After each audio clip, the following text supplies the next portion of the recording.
Should we just start? All right. Okay. Good morning, everyone.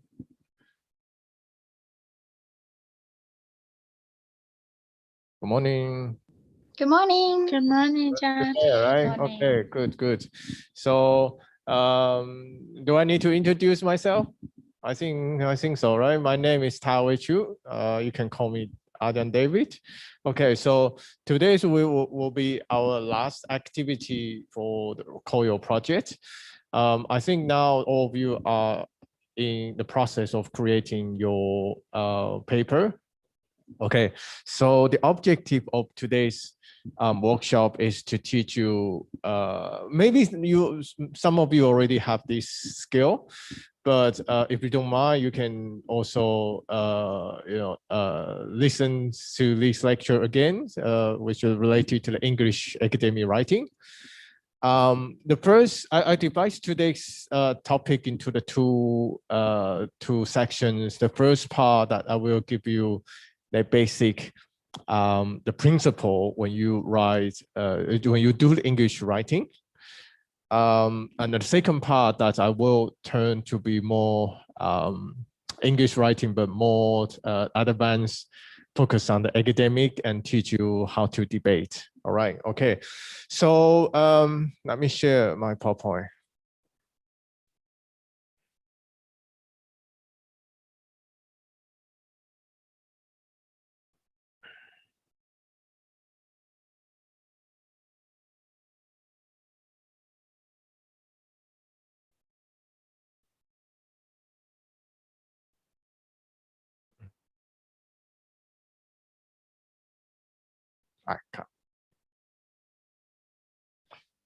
I have a full section for the first part. The first is I would like to start from the beginning is what's the structures of English writing, especially when we need to write the journal paper. So we'll start from introduction for the structure, but I will just give you the basic, the picture when you do English writing. I will not focus on the structure because I think this part that you need to discuss with your supervisor, your mentor, and also I think maybe in your BA courses, some of the courses already teach you this. So, but I would kind of give you the draft understanding of the structure, okay, and then followed by the paragraph that I will put more attention on the second sections and the final, and the third section, paragraph and the sentence. And the final part is I would like to share my experience and how to improve the English writing. Okay, the very good. I mean, my experience should be good for all of you.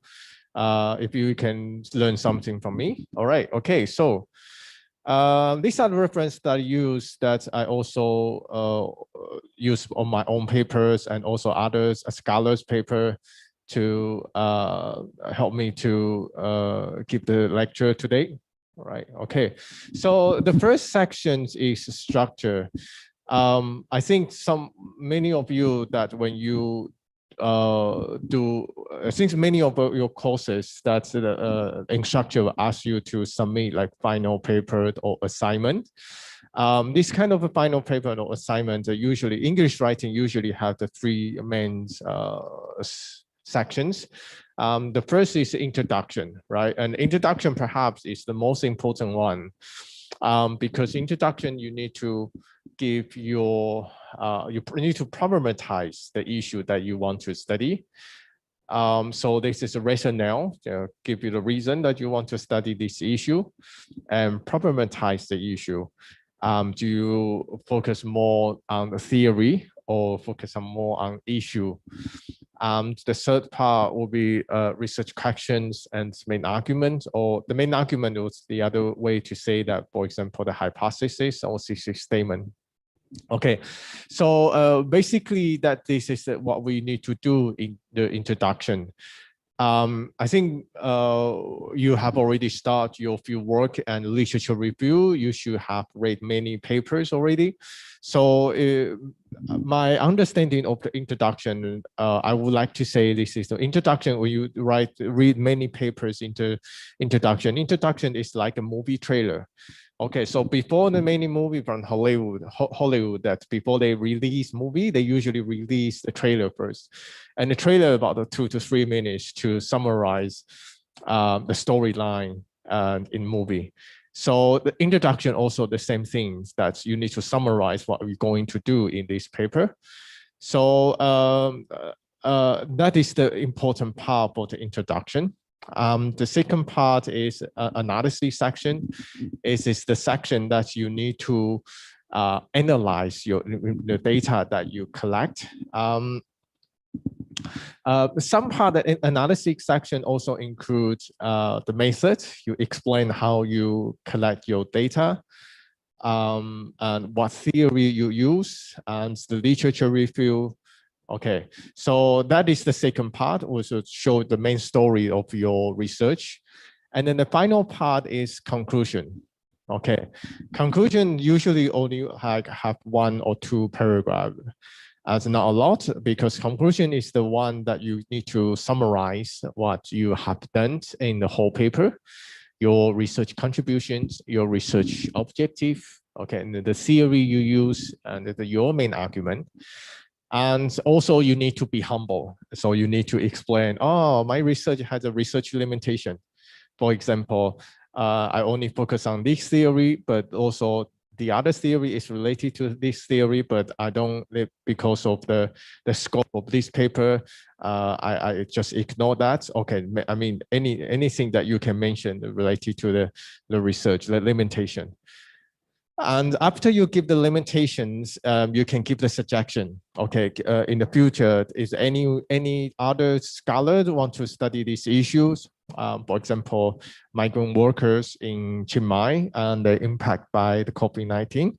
So you want to explain more, give the limitation. My suggestion to you is in the future, when you want to conduct something, migrant workers' life, related to the living experience, you can do blah, blah, blah. Okay, so basically this is the English journal article that when you read the paper, you can find that writing structured introduction, and the second part is analysis sections, and the final part is conclusion. All right.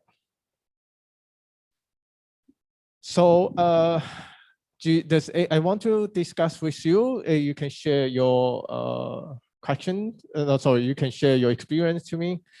When you submit your assignment or your papers, as any mentor or Ajahn say that your writing is unreadable or not readable.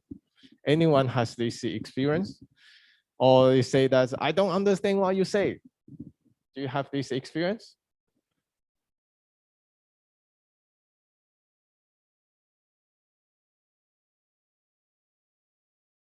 No, oh, at least I must be the good student. All right, okay. So any other student? Are you still sleeping?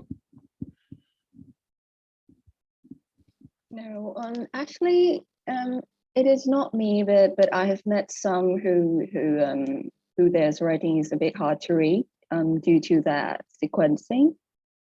You know, about the sentence sequence and the main idea sequence is kind of like a little bit confusing. Yeah. Okay, thank you, Chanaka.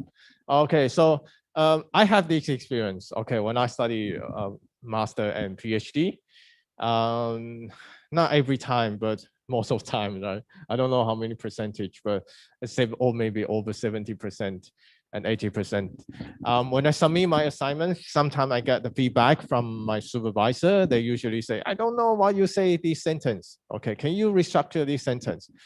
I don't know what you want to say here. Okay, I think you misinterpret the scholar's work or something. Okay, so I usually encounter this problem when I was a student, even right now. Okay, sometime when I structure my papers, the first draft or second draft, and after a few days, when I go back to see my paper, the draft I create, I also say, oh, what did I write? Okay, so I have, and also according to my teaching experience, that I found that many students has this problem. I could say the main issue sometimes is related to there's the no topic sentence in their paragraph. Okay, and the topic sentence is so important when you do the English writing. Okay, how important it is you can say that topic sentence is the one to make your whole papers logical and understandable. Okay, so because topic sentence is so important, so I hope you can remember this very important things: topic sentence, topic sentence, topic sentence, topic sentence, topic sentence, because it's so important that I have to emphasize many times. Okay, so what is topic sentence? I think some of you already had like IELTS and TOEFL exam. Okay, so when you have IELTS and TOEFL and you have English writing, if you read some textbook teach you how to do writing, they usually they teach you say that topic sentence is very important in English writing. Even some of you already know, yeah, Ajahn, I already know topic sentence is important. But when you actually do your writing, many students forgot. Okay, they forgot to put the topic sentence in their paragraph or in their writing. Also, that's including me when I was a student. Okay, so what is topic sentence? Topic sentence usually is the sentence to summarize the main idea in a paragraph. Okay, topic sentence are the sentence to summarize the main idea in a paragraph.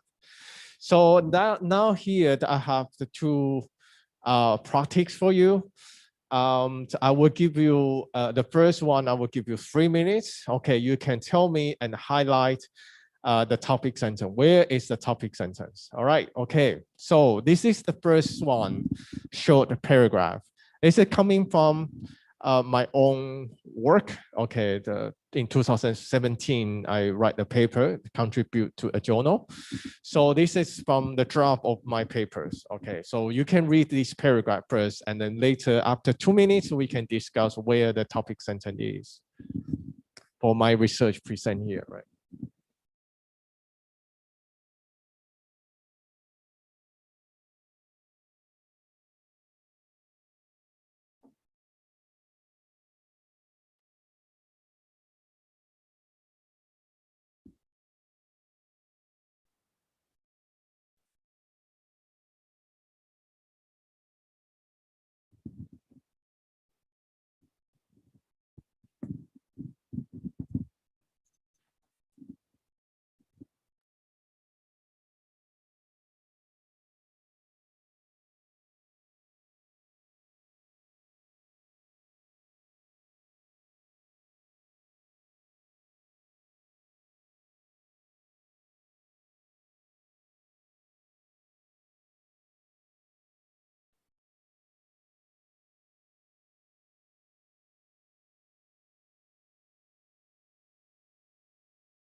Okay, so where is the topic sentence? You can raise your hand if you want to answer.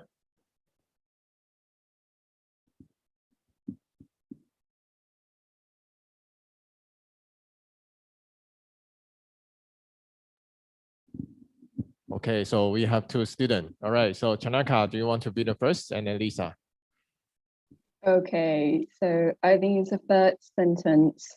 because the other sentence, it seems to like clarify the first sentence, give the details about the first sentence, like how you conduct the two field studies. Maybe that's the topic sentence. Okay, so I I guess. gotta say the first one, right? Okay, Lisa. I think, I'm not sure, but I would say probably the first sentence, because this paragraph is about methodology. And this seems like the introduction, like to summarize the paragraph. Okay, thank you, Lisa and Chanaka. Yes, you're right. Okay, but I don't have present for you. Sorry. Okay, so I wish I could be the millionaire. All right, so and I'll give you like 10,000 baht. But anyway, I don't have. Okay, so good. Thank you very much. The first sentence is a topic sentence. For my research present here, I conduct two field studies. Okay, and this sentence actually summarizes what I'm going to say in this paragraph. Is to introduce these two field works. Okay, so the first field work is take place from the 2015, and then the second field work is from, in addition, what else? The second field work took place from April to May, and I'll explain what I did in the two field works. Okay, thank you to students. So the first sentence is a topic sentence because as Lisa said, this sentence summarizes what I say in a paragraph. So how about the second paragraph? Where is the topic sentence? I'll give you 3 minutes to read.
Please raise your hand when you finish.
Please raise your hand when you finish.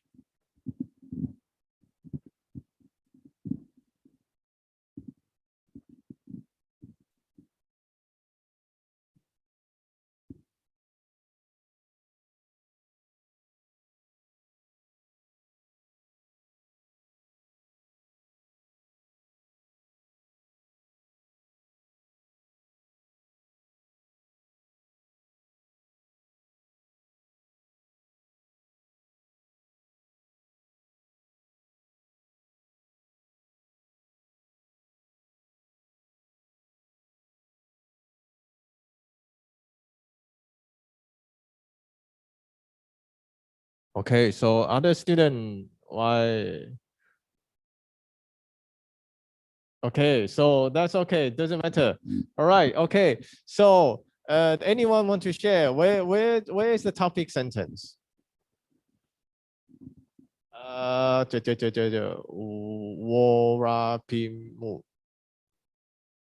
Yes. Good morning. Good morning. Okay, so where is topic sentence? I think maybe the first sentence. First sentence, okay. The Cambodian People Party government has harnessed an alternative approach to tackling domestic descendant groups. Okay, good. Any different answer? Timothy, Mingalaba. Mingalawa. I also think it is the first sentence. The first sentence, okay. Yeah. Anyone has different answer?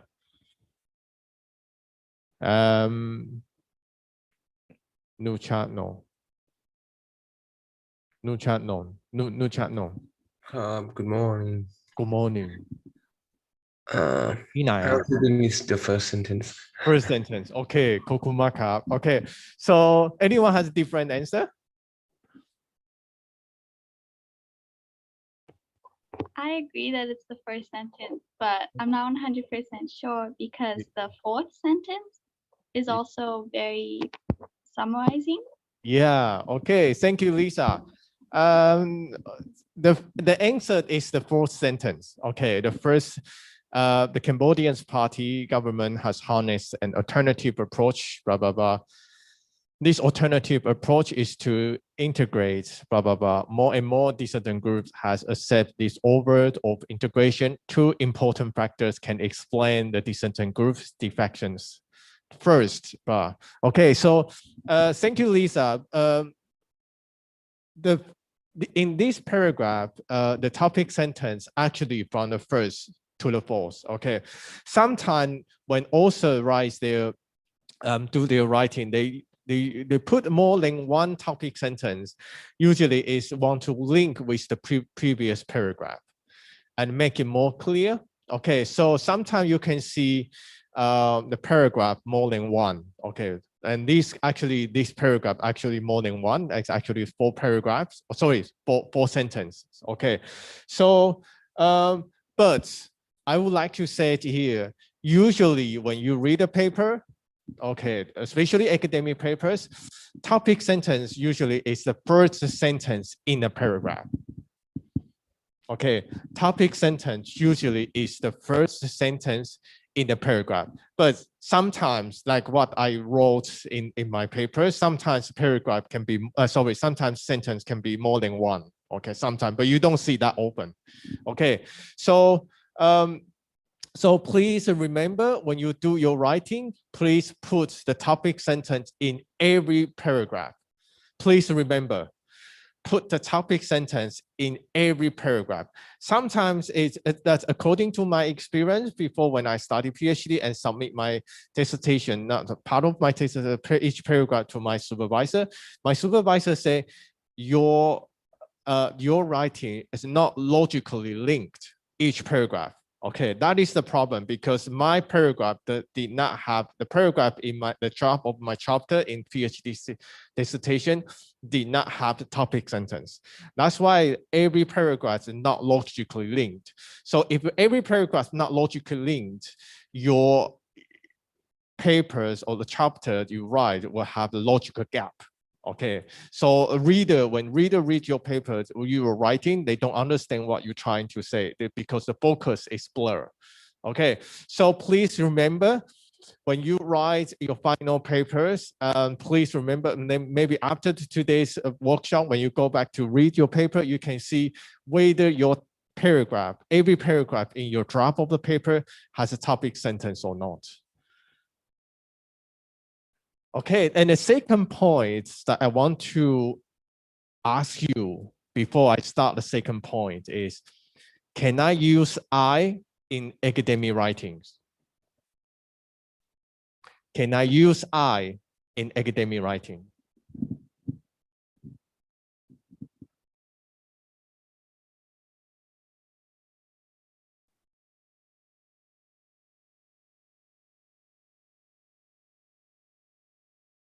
Can I use I?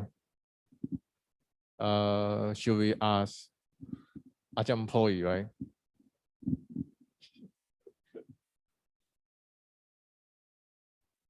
Morning, David. Employee, can we use I? What do you think? I think instead of I would prefer the other. Oh, Or, yeah. use the And third person, right? That's what Yeah. you mean. All Yeah. right. Okay, good. So anyone can we use I? MJ, Yes. you I say believe yes. Yes, I believe we can use I because some Okay. of the journal article that I have read used I, so I Okay. believe we can use I. Okay, good. Anyone had different answer?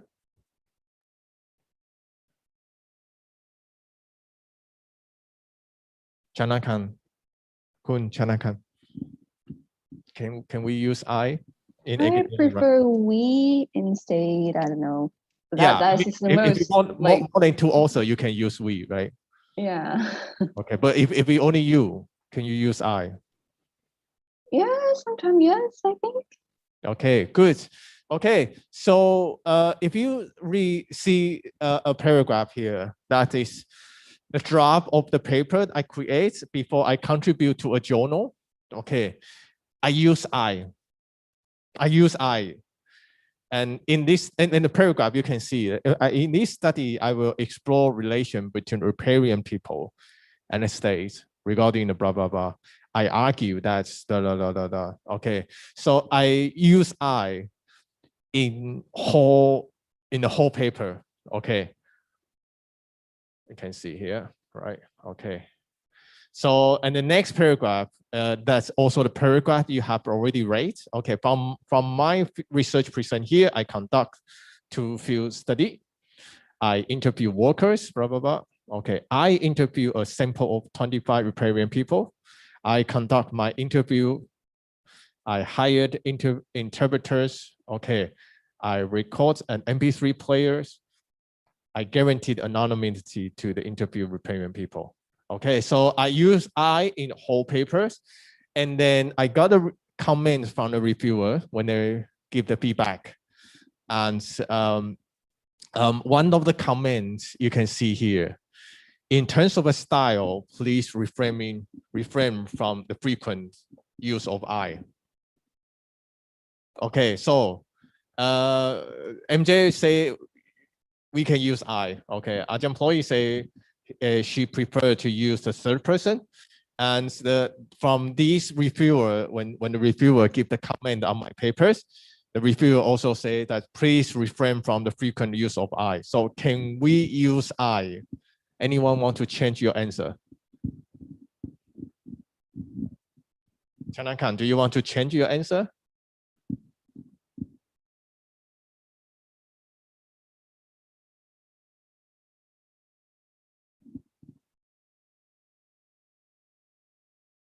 I don't know. Yeah, maybe, but I don't know what to change to. That's the problem. Okay. So I have to change from like what our employee mentioned, from the first person to the third person. This study based on field work, blah, blah, blah, the author conduct. Author actually is me, but I use a third person. Okay, follow what the reviewers expect. Okay, so I need to change the author interview, the author interview as a parent of 25 parent people. The interviews were conducted in Ratanakiri preferences, and the author hire interpreter. The author communicate, blah, blah, blah. Okay, so I need to change from the first person to the third person. Okay, so but as MJ already mentioned, that actually when he reads many papers, he found that many journal articles, the author, they use I. Okay, and we give the example in the future, if you continue your study in social science and you kind of interested in mainland Southeast Asia, that's Professor Ian Bay, that he has many published many papers. One of the paper that I also used for today's the workshop presentation is he published in his paper, and this paper, the journal, the name of the journal is Critical Asia Study. If you see here, it's a Q1 journal article. Okay, it's a top journal, and in this paper, he actually used I to explain, to write his paper. I briefly review critics of NGO. I provide background information on the AOS2 project. I discuss the response. Okay, so he actually used I, and not only his paper, but also other journal. For example, Journal of Muslim Minority Affairs. This is also the one that I found. As also the other so many journal article papers, the author use I. For example, one of paragraph on this journal article, I will briefly discuss a historical, and I will analyze the policies of the Myanmar government. I will also study the reactions. I will discuss why I believe associational democracy. Okay, so basically I could say you can use I. And I also always encourages my student when they do English writing, use I, don't use a third person voice. It doesn't mean that third person voice is wrong, but I have the reason later. I will give you the reason. But what I say here is you can make your writing very, very clear. And as the reader, when I read your paper, I will quickly get into the story that you create. Okay, I can understand your concept and what you're trying to say very quickly. The reason that you're afraid of using of I is because you are afraid of sounding informal, right? Okay, and that's also including me when I was a student. Okay, use I'm too subjective. I don't want it. Okay, so that's why I use third person. Okay, but I would like to say, pronounce, invite the reader to relate it. Okay, if you use I, actually you can build the bridge between you and the readers. Okay, and this is important because writing, the most important in the writing is clarity. The most important thing in writing is clarity, because when we write something, it's not like when you write your PhD or a master or even an MA thesis, not BA final paper, you have time to communicate. Or after that, Ajahn will give you the feedback. You can talk to Ajahn. Oh, Ajahn, this is what I mean. But sometimes if you submit to someone else journal article, or you publish the book, or you present in a conference, you don't have this kind of time. You don't know who the readers read your papers. And when I read some bloggers, when they read some, I don't really know what's the reader, what's the author trying to say. But if you can use I, as actually can make the distance between you and the reader much closer than they use the third person. Okay, so that's why I always encourage it. Also, you can try from now on, when you write your papers, you can use I. Just use I, don't worry about that. The reason that journal article, the journal sent me that reviewers comment is some journal, they prefer the third person. Okay, but majority of the journal, they can accept author use I in their papers.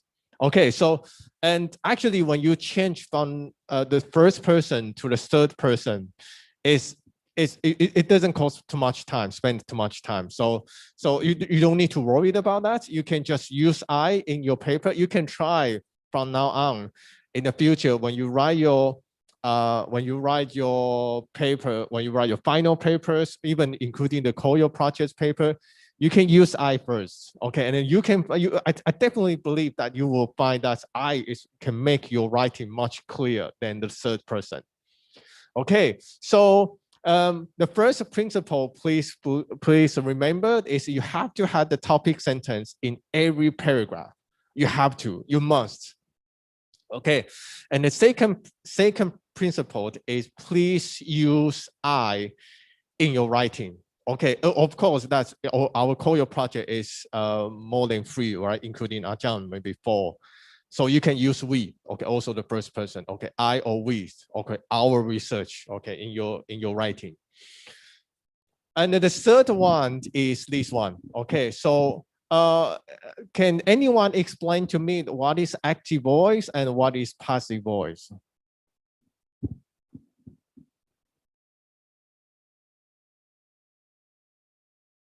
Anyone know?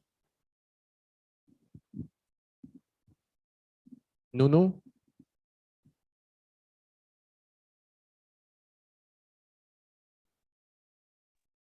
Hello.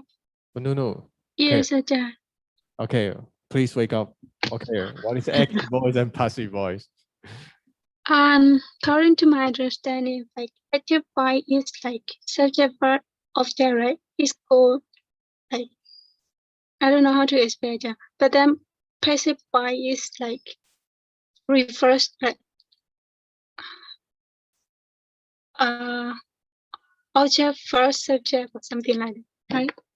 Okay, you nearly get it. Okay, anyone want to give more clear explanation? Active voice and passive voice. Can I try? Yes, please. I think active voice is the subject is doing something to another versus passive voice, something is being done to the subject of the sentence. Okay, so thank you very much, Nunu and Lisa. Okay, so Lisa, Nunu and Lisa actually tell us about what's the differences between active voice and passive voice. Active voice just stop on the subject, okay, and then the verb, and an object. It's active voice. The passive voice is the other way around. Okay, stop on object and then the verb and the subject. Okay, but the very important thing is this one, right? Done by someone else. Okay, so then it's not difficult to. I think all of you join the COIL project. You have basic English ability. You can speak, you can write. I think you should know this. Okay, why this is related to the English writing? Okay, so now I want to give you 5 minutes, and after you finish, you can type your answer to me. All right, you can, we have the chatting box, right? You can type your answer to me. There are 3 sentences here. Abraham Lincoln, president in the United States, abolished slavery in the US. Okay, United Nations International Peacekeeping Force end the civil war in Cambodia. The Chinese government has built many hydropower dams in the Mekong River. These are all active voice. I want you to change to passive voice. Okay, I'll give you 3 minutes and you can write down your answer and then send a message to me by the chatting box. All right.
By private or public message ค่ะ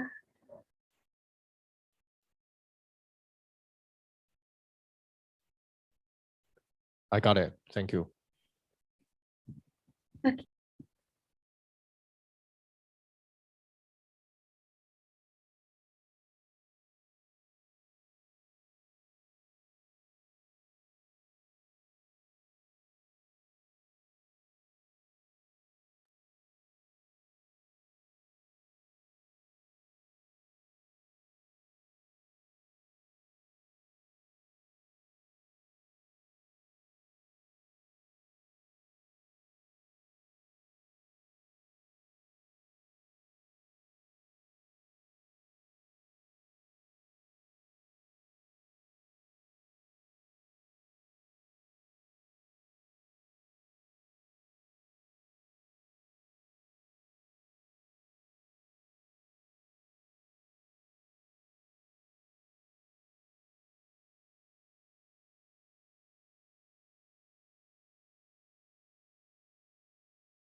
Okay, 2 more minutes.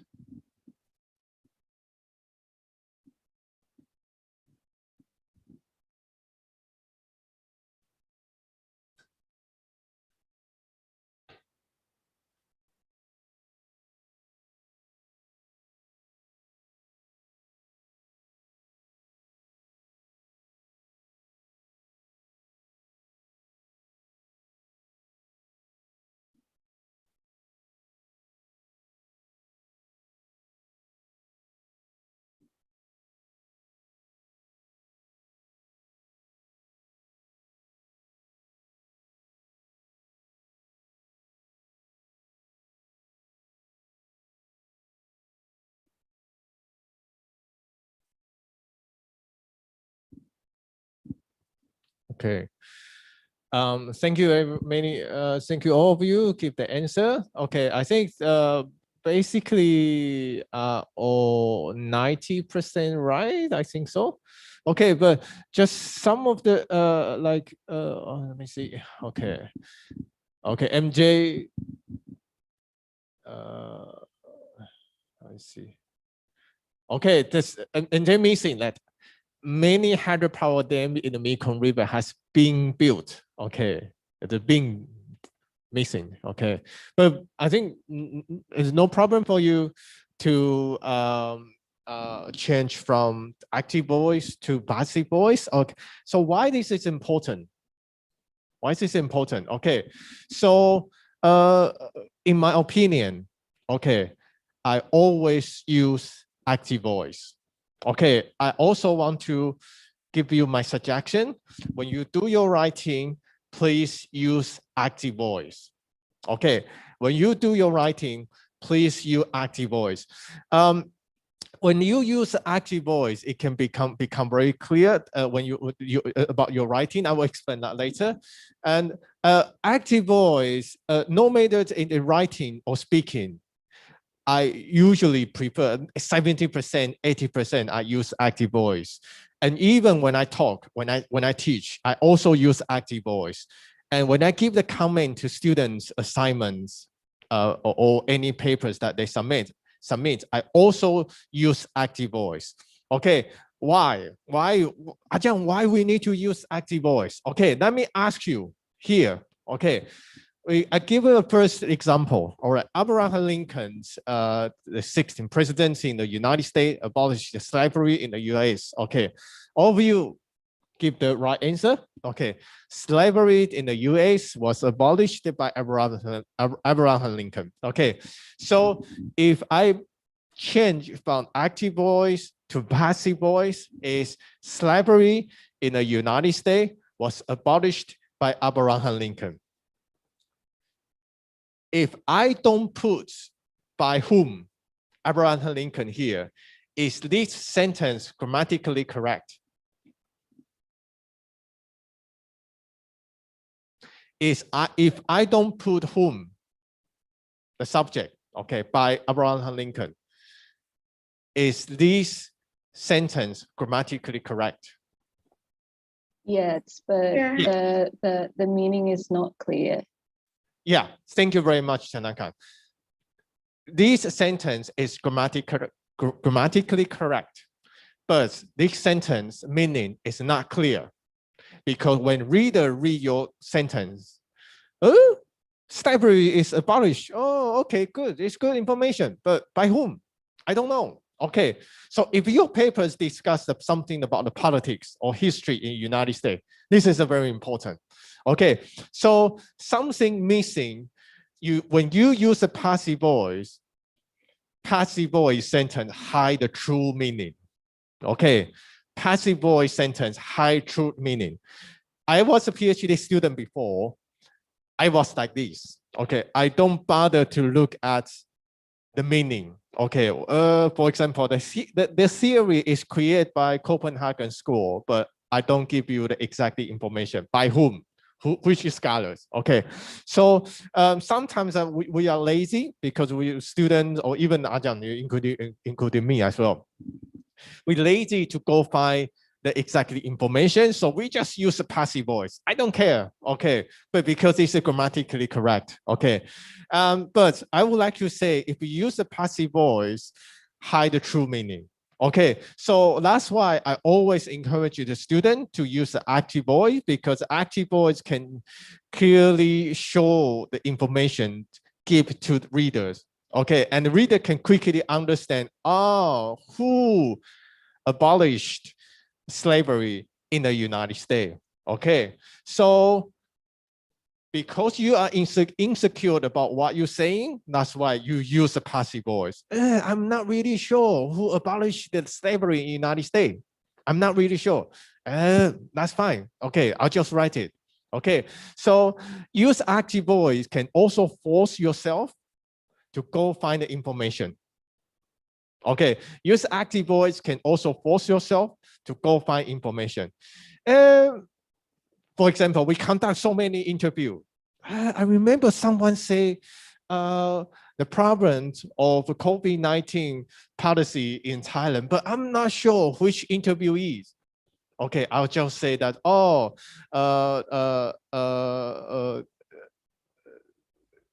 someone complained about the Thai policy, and also we can say the policy Thai COVID, prevention of COVID-19 was complained by blah, blah, blah. But if you can use active voice, you can actually give the more clear information about who actually complained about the COVID-19 prevention policy. So that's why I encourage you, the student, or also including me, when I do my writing, I always use active voice. Okay, so please remember there's the three principle when you do the basic English writing. Okay, the first is put a topic sentence for each paragraph. Okay, and then the second is please use I, the first person, or we, okay, or our, or mine. Okay. The third is use active voice rather than passive voice. Okay, if you can use these three principles,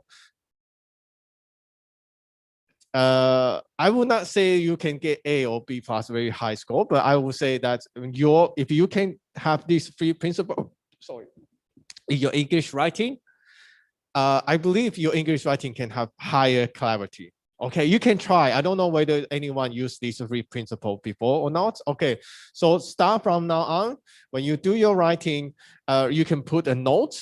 Okay, write these three principles and stick to your laptop. Okay, so in case you forgot. Okay, Okay, so you can use these three principles in your writing. Okay, from now on, and then you will see that's very different.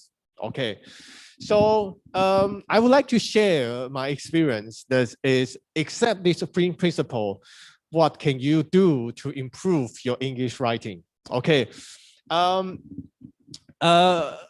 According to my experience, I really hate writing when I studied PhD. You know, I was really keen. I want to be the researcher. I want to be the scholar in the future. So I choose to study PhD. But you know, PhD is kind of a very long, and even including master, it's kind of different from master degree. But when you study PhD, it's a very lonely journey, okay, and only yourself doing the research by yourself. You do research by yourself, and the only person you usually communicate the most is your supervisor. And sometimes supervisor kind of, because supervisor usually had many students, so you kind of feel very straightforward because other universities, you feel the other students, supervisor students are much better than me. Okay, and maybe you will have the same feeling in the future if you want to choose to study PhD. So it kind of straightforward. And every time when I get the feedback from a supervisor, I feel that, oh my God, why I never had a positive comment? So I kind of hate writing, and my writing is usually really poor, and I don't know how to improve that because no one teach me, or even teach me. I read some book, I will never remember that. Okay, so I feel that my work never satisfy academic standards, never. I don't know why. And I also try to contribute to a journal articles, but also reject. Okay, so the feedback I usually get from my supervisor is like too descriptive.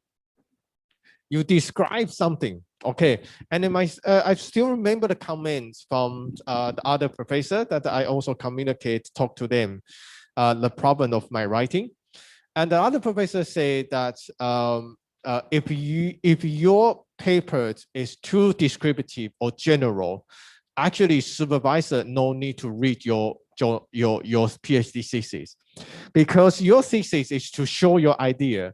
But if your article is too descriptive,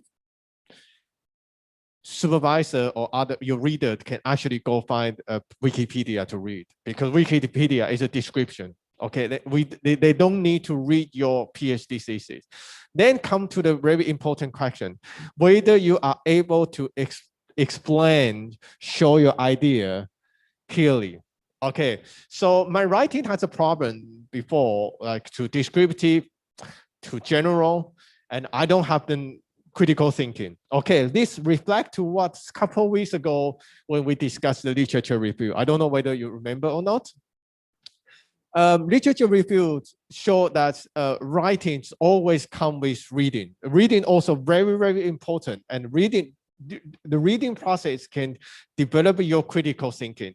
And whether your writing has a powerful or not is based on how much reading you have and whether you have the critical thinking. So reading and writing are always connected together.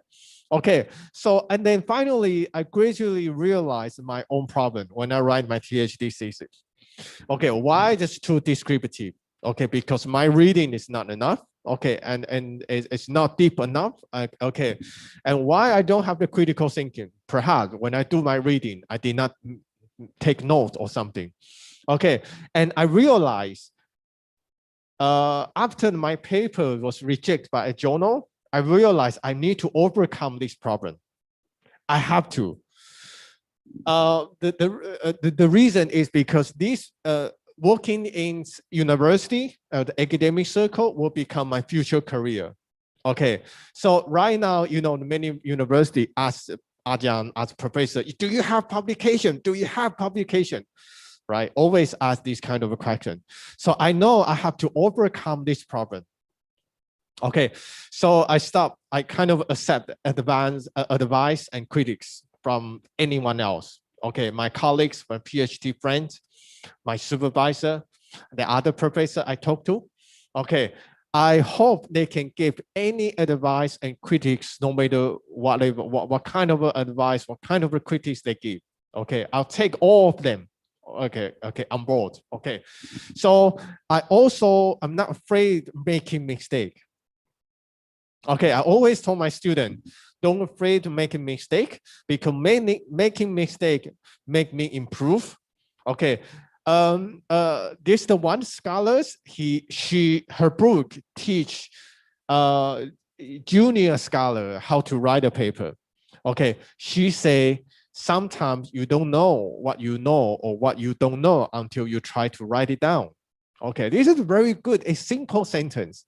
But actually, you can try whether when you read a theory, whether you understand it or not, and you can try to write it down, use your own wording to describe or analyze the theory. If you cannot write, means that you still not really fully understand a theory that you want to study.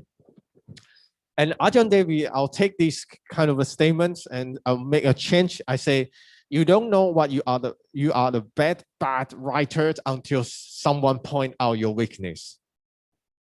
Okay, I have a kind of a student and he's very confident about his writing, and he's a top student. But when he submit his work to me, I actually found that his writing has a big issue. So, but the job of the mentor or the supervisor or your in any courses of your mentors is to give you the suggestion and point out your weakness. So I also learned a lot when I studied PhD and master, when the supervisor gave me the suggestions and help me to correct my writing. I'm not saying my writing is the best. I make a mistake, but I mean, making mistake can actually make me improve, but I know I don't want to make this mistake again next time. Okay, so just write, and you don't need to worry about you making the mistake, because that is the job of the Ajahn or the supervisor can give you the I think that this sentence is not clear enough. You need to fix it. Okay, and when you fix it during the process, you read more books, you read more journal article, you will know how to improve yourself. Okay, and also the third thing is, I don't know how do you write your papers? Okay, did you go to the library like what the photo I show you? This is a university I study. Usually I go to library, and some PhD student, we have our own office. I like to stay in the office. I like to stay in the library because it's quiet, and no one disturb me. Okay, so how about you? I don't know, but when you write the COIL project or other assignment, how did you write it? And under what circumstance you write it or condition? For example, I like to write my paper and also listen to music at the same time. Okay, I like to write my papers assignment and in Starbucks coffee shop. Okay, some student like that. Okay, but what I want to remind you is make writing time non-optional. Okay. Because if, for example, you set up I want to do writing tomorrow. Just do it. Okay, don't find any excuse. Someone asked me to go out, so I don't want to do writing. Okay, if you break one time your rules, you will break many times. Okay, you will not never finish your writing. Okay, so the most important thing is all of you, also including me, when we do writing, usually interact by external things, for example, Facebook, social media, right? Okay. So when you do writing, my suggestion is switch off your phone or switch off your Wi-Fi. Okay, my way is I turn it silent. Okay. Or turn into the airport mode. Okay, so that I can 100% concentrate on my writing. I don't know how did you do that. Okay, but each person has the way to do writing. Okay, so you can choose the best way to do your writing. I'm not saying my way is good, the best. Okay, so but I would like to suggest you things is exclude something and cut yourself from the outside world. And the most distracting thing is Facebook and social media, or Facebook or Twitter. Okay, so and now for myself, you can also start doing right now. If you in the future you want to pursue the higher academic career, master or PhD. Okay, you can start developing your habit right now, your writing habit right now. Okay, for me, like every morning when I arrive in office, the first hour, I usually do reading or writing. Okay, because my brain is much cleared, and I know that I can do more reading and do more writing as the first hour. Okay, and I usually feel that really tired. Okay, my brain cannot work. It's after teaching because it's so tired. Okay, so you need to know which when in one day, in morning or lunch time or afternoon or even evening or even midnight. Okay, which period is the most you can work more efficient. Okay, and you can start organize your writing and reading. Okay, so I would like to suggest you can structure your writing time right now. I don't know whether you start your COIL project or not, or you should start preparing right now. Okay, if you haven't started yet. Okay, some people like doing the writing regularly, like every day 2 hours. But and some people like doing every 2 days, every 3 days, every 4 days. Okay, but for myself, okay, I like to do like every day like about 1 hour. Okay, and for myself, I know when I start a new research, I usually read about 5 journal articles first. Okay, I read the 5 journal article first is because I want to develop my basic knowledge related to the given topic, the topic that I want to study. And the journal article usually has a high standard. I know that they usually rarely make the mistake in the journal article in terms of interpretation of the theory and the issues. So I usually start reading the 5 journal article first or 6. Okay, and then I'll develop my idea. And then I will draft the paper and the writing and reading at the same time. And I'll go find to the papers that I have read and to see the reference list and to find the reference related academic sources and use it to discuss in the paper. But it's depend on you. Okay, again, that every person has their own way to do the research, writing and reading. Okay, but most important thing is you need to structure your writing time now. Okay, if you want to publish your COIL project paper, or in the future you want to apply for the master. Master usually I ask you to write your research proposal. Okay, do you have confidence to do that? Okay, so if you don't know how to structure your writing time, you can think about this question. When are you most productive? Like what I said before, my most productive time is in the morning, the first hour when I arrive in office. So how about you? Okay, some people may think that, I feel more productive after shower. Okay, I feel more productive morning, 6 o'clock. I know there's the one professor in Chulalongkorn. We kind of join the conference together quite often, and he told me that his most productive time is morning 4 a.m. to 5 p.m. I was like, wow, really? You wake up that early? He said, yeah. Wake up, like I sleep about 9 o'clock, 8 o'clock at nighttime. I said, wow, oh my God. Okay, so but each person has their own way. So you can think about what time you feel most productive. Okay, and when the most productive time, you use that for the most important thing, which is writing and reading.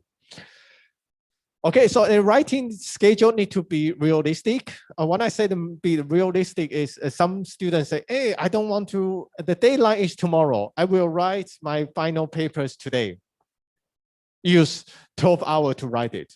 Okay, don't be like that. This is the only thing I suggest you don't be like that, because it's kind of unlikely for you to finish the one paper in one day.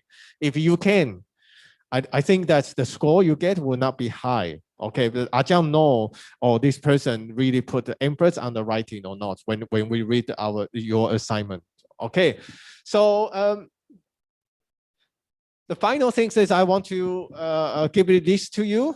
Okay, so maybe you can write it down. Okay, or I mean, this is a very good. There's a fun movie that I will explain in the second section. You do what you have to do, so you can do what you want to do.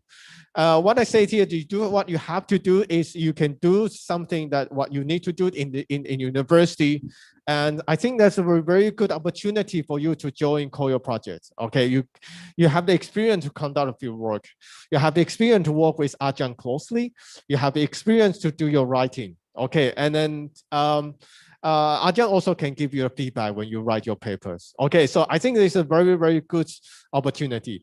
So if you do what you have to do right now, you have a higher chance to do what you want to do in the future. Okay, for example, some of the students, I encourage them, hey, I think your capacity in the future, you can apply Cambridge or Oxford University, MA or PhD. They don't believe, Ajahn, you're joking. I say, I'm not joking. Ajahn can study in UK. All of you have the ability better than me. So I think you definitely can study higher, better university. Okay, so please remember the first sections that I already gave you, the three principle, is look very simple, very easy. Okay, but wait, trust me, when you do your writing, some of the students, they usually forget to apply that three principle in their writing. Okay, so please remember the three principle and write down the notes, write the notes, put with you when you do your writing. Three principle. The first one is, anyone can tell me? The first one is? Topic sentence. Thank you very much, Timothée. The first one is topic sentence. Okay, you have to put a topic sentence in every paragraph. And the second one is?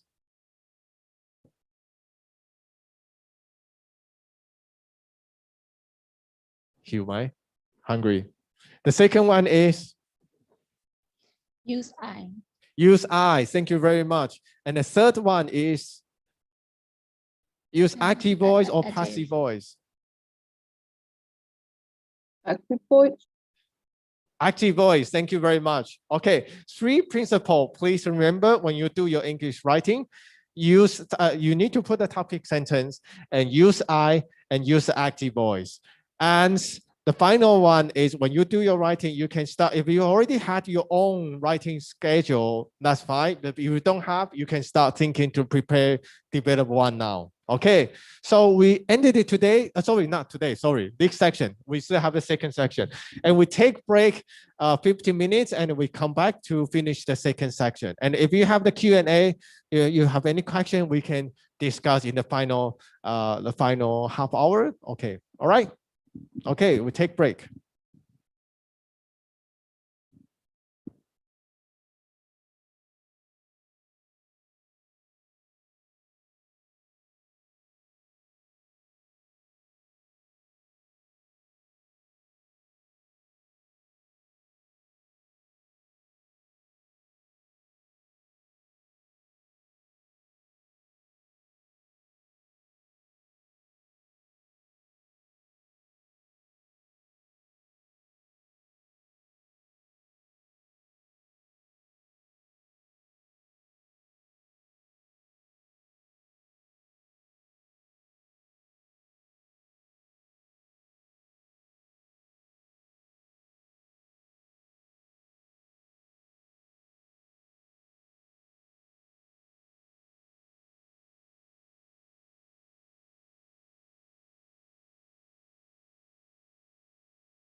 Hello, can we come back? Yes. Okay. So we're going to the second section. So the second section will be more advanced. As I want to discuss the critical writing. We already learned the three principles about the basic writing, English basic writing. Here, the second sections, I would like to discuss more advanced issues, especially when you write your literature review. So literature review that we have already discussed a couple of weeks ago is kind of a dialogue between you and the other scholars, right? Okay, do you agree or disagree with others scholars' work? So literature review is something like academic debate between you and other scholar. But how do we debate? Okay, and especially in literature review. And the debate is not oral form, it's kind of a writing form. Okay, so in the second sections that I'm going to share my experience and also my understandings about how to improve our critical writing. And I'd like to divide today's sections into the second section into the two parts. The first is before I discuss how I teach you how to do the powerful debate, I would like to clarify your understanding of the research questions and the main argument. I think this is very important because it's a link to whether your debate is related to the research questions and the main arguments that you create in your papers. Okay. So the first idea is about the research question and the main argument that according to my teaching experience, I found that many students, they have no idea about the relations between the research questions and main argument. That's why when they do their final term paper, I usually can find that they actually did not discuss and analyze their main argument. Okay, or we can say the hypothesis or thesis statement. Okay, so the first thing, and also some of the students, the research question, they send it to me when they write your research, when they write their research paper, actually it's not a proper research question.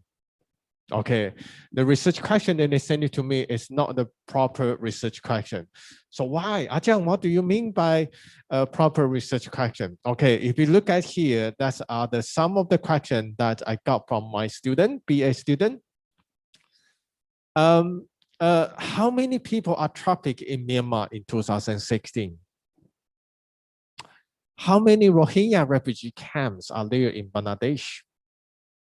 Are these proper research questions? According to your opinion? Not really. Okay, why? That question seems to be a fact that don't need much critical thinking. Thank you very much. Yeah, I think Chanan can point out the key issues is these kind of things are not debatable. Okay, so and also the third one main argument, I argue that Indonesia is the largest Islamic country in the world. Okay, so you need to remember your research questions and your main argument cannot be a fact. Okay, yeah, of course, that I don't know. Maybe there's a lack of figures related to how many people are trafficked in Myanmar in 2016. We don't know actually, but this must be the figures there, the fact they're out there, but just no one go study. But I don't think that these can be the proper research question for you to study. So because this is a fact. And Indonesia is also the largest Islamic country in the world. There's no doubt. Okay, so when you create this kind of a research question, actually, I don't know but for me, this is it's not acceptable because these kind of things are not proper research question and can be discussed in an academic paper. Okay. So then there's the two statements here. Which one is the fact? Which one is debatable?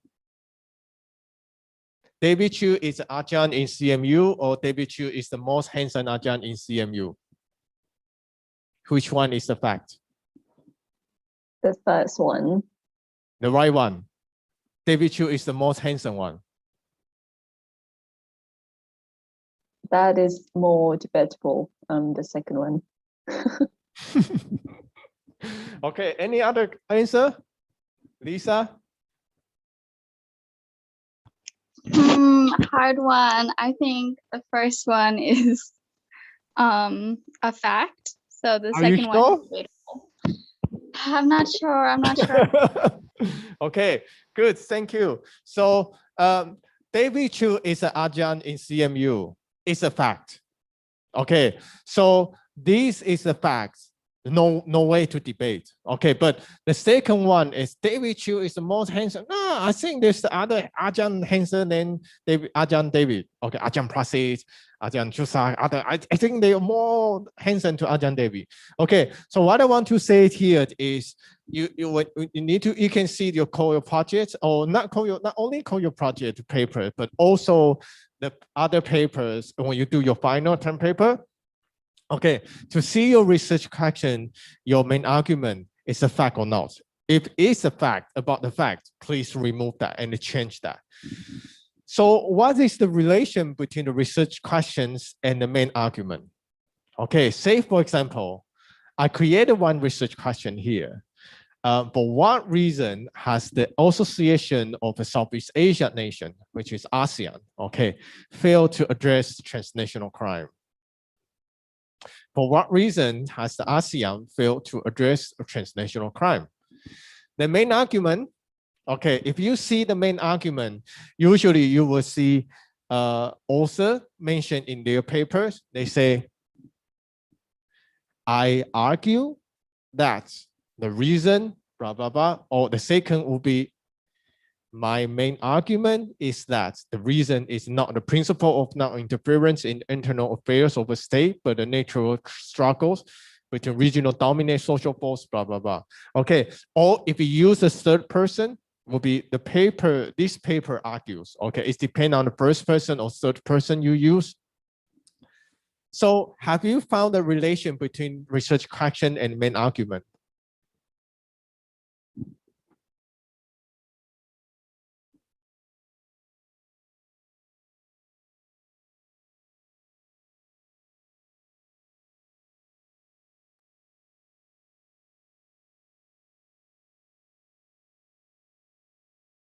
Have you found a relation between the research question and main argument?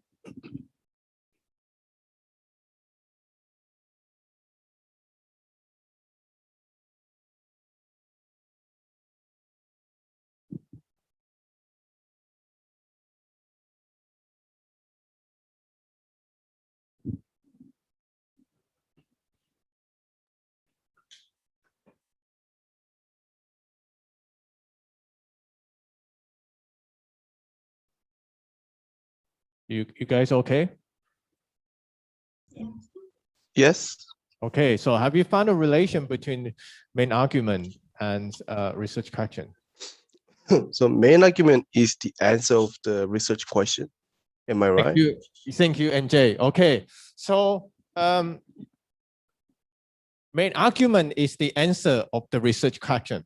Okay, so in the future, if you submit a research paper or assignment to your adjunct or something, and then they say, hey, I found that your main argument and research question has a gap. Okay, for example, I ask you, MJ, what is your name? MJ. Yeah, so, but if MJ answer me, I'm 26 years old. So there's the gap between the research question and the main argument. Okay, so you need to, when you create a research question, the main argument need to be the answer to the research question. So you can see here, I summarize the understanding explanation of the relation between the research question and main argument. Main argument is the answer that you believe to the research question that you intend to study. Okay, so main argument is the answer that you believe to the research question that you intend to study. So in your research paper, you call your projects or whatever in the future you work on your final paper, what you need after you create a research question and you create your main argument, and what you need to do in your whole paper is to prove you are right. Okay, to prove your main argument is right, to analyze your main argument. So when you apply the theory, you need to analyze your main argument in the context of the theory. Okay, I'll say it again. Main argument is the answer you believe to the research question that you intend to study. Okay, so in the future, when you create any projects or writing any papers, what you need to do is prove that your main argument is right to convince your readers. Okay, I'm right. What I say here, I'm right. Okay, and when you have the theory, analyze it, you need to analyze the data, your research main argument in the context of the theory. That can help you to connect the theory, research question, and the main argument. Okay, and if you have those basic writing skill in the morning that we discussed, can make your paper really powerful, really clear. Okay, so this is the research, the relation between the research question and the main argument. And I ask the one question. Okay, if you have your idea, you can answer, share your answer, right? How many questions are there enough in a research paper?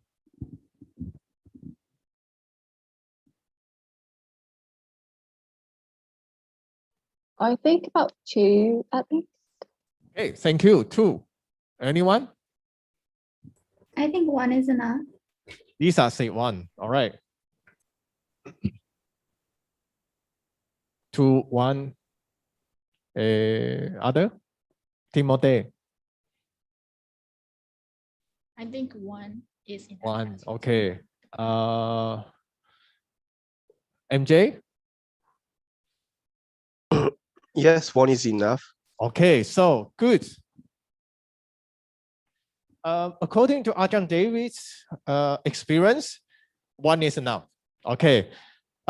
You need to prove that your main argument is right, convince your reader. Actually, it's not an easy job. Okay, and you need to consider theory that you use. And sometimes it's, you need to discuss a several idea. Okay, so explore the main argument, convincing reader is not an easy task. And one research article, if in the future, if you have a chance to contribute to a journal, they usually have the scope of a paper, like the paper length. Okay. And usually around 6,000 to 8,000 words. I think 6,000 to 8,000 words quite a lot. No, actually not a lot, because you need, introduction usually need 500 to 1,000, and then you need to have your method and analytical framework, analysis, and a conclusion. And don't forget, you need to put your bibliography inside. Okay, so sometimes 6,000 to 8,000 words actually not enough for us to write. So if you analyze too many research questions, it will be very difficult task for you to do in a research papers. But in our faculty, we usually encourage the student to create 3 research questions, and they have their main argument, MA label or PhD label. I'm not saying that this is wrong, but this is the process to train students to do the academic research. That's why we ask a student to create a research question. So usually in one paper, 1 research question is enough. Okay, 1 research question is enough. Okay. My next question is it okay that my paper does not provide research question?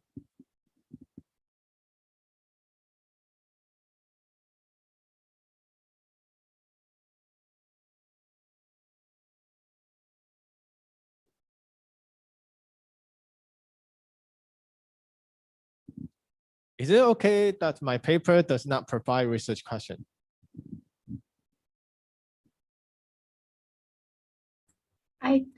I don't think so, because then what are you researching? if you don't have any question. Okay, good. Anyone? I agree with that. Okay, good. Anyone?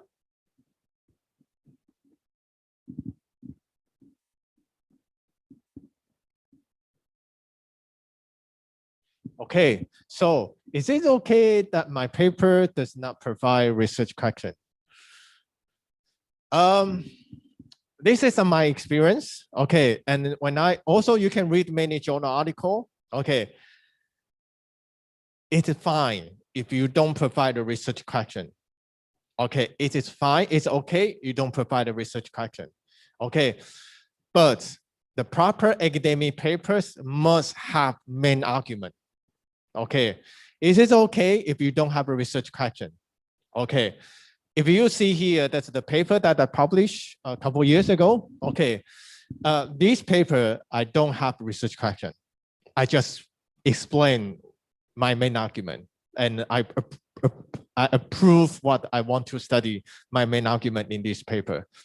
And so this paper that's related to the previous sections that I gave it to you, the previous section that you can, when we do the practice, right? Okay, that's the paper that I published finally. Okay, so you can see the square, the statement in the square here. The studies argue that in terms of the Sen-Sun project, this relation has been contested. The main actors has been struggling for supremacy over the hydropower project, and the cause of contestation has been rooted in the state predominance and the people disempowerment. So I did not provide research question.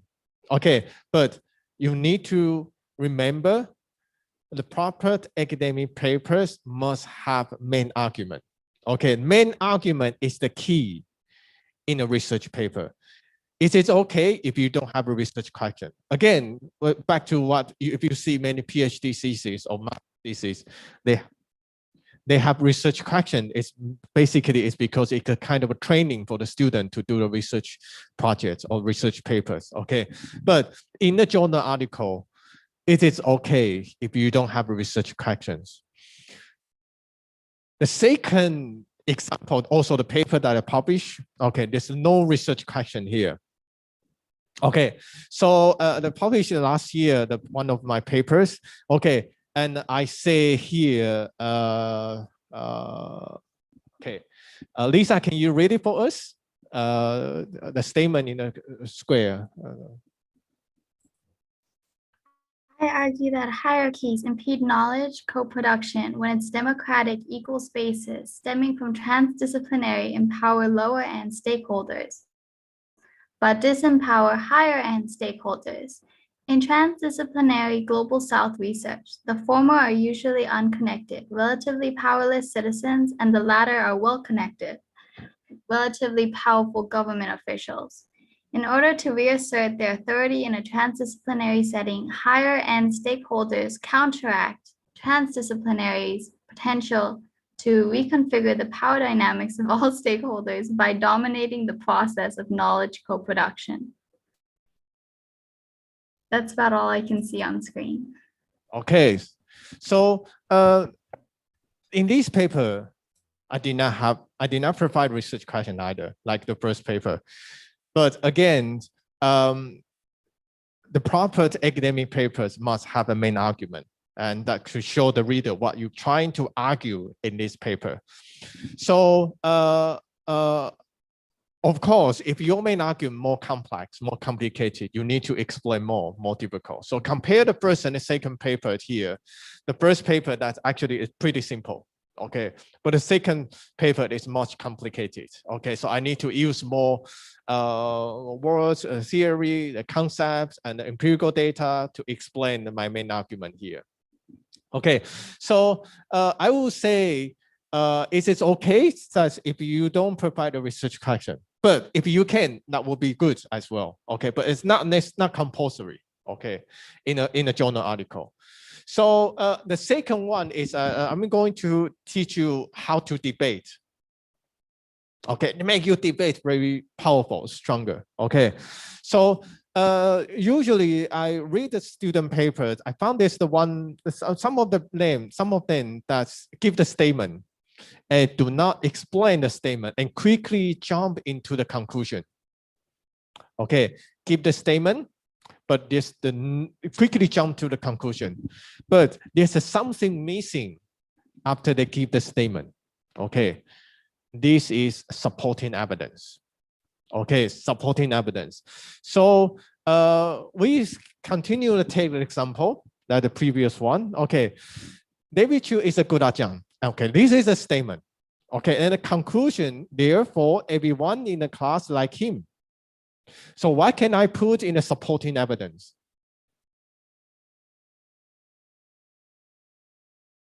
MJ, do you want to try? In-text citation. No, supporting evidence. You don't need to try this. Okay. Oh. Okay. Well, you are sitting right there in my camera that he's very good looking ajahn. Oh my God, this is really good. And thank you very much. And his lecture is very clear and straightforward, easy to understand. Okay, So, thank you. So yep. thank you, MJ. But what I want to say here is usually when you give the statement and you jump into the conclusion, there's something missing in here. That's why make your debate is not powerful. And as a reader, when I read, what did you say? Why you don't explain that? And you quickly say, hey, Ajahn David is good. But why good? Why is good? Can you tell me? You say the theory is good. Theory can help us to explain the migrant workers in Thailand. But why? Why the theory can help us to explain? Why? Okay, why the other theory cannot? Okay, so you need to give the supporting evidence, and this supporting evidence basically is explanation.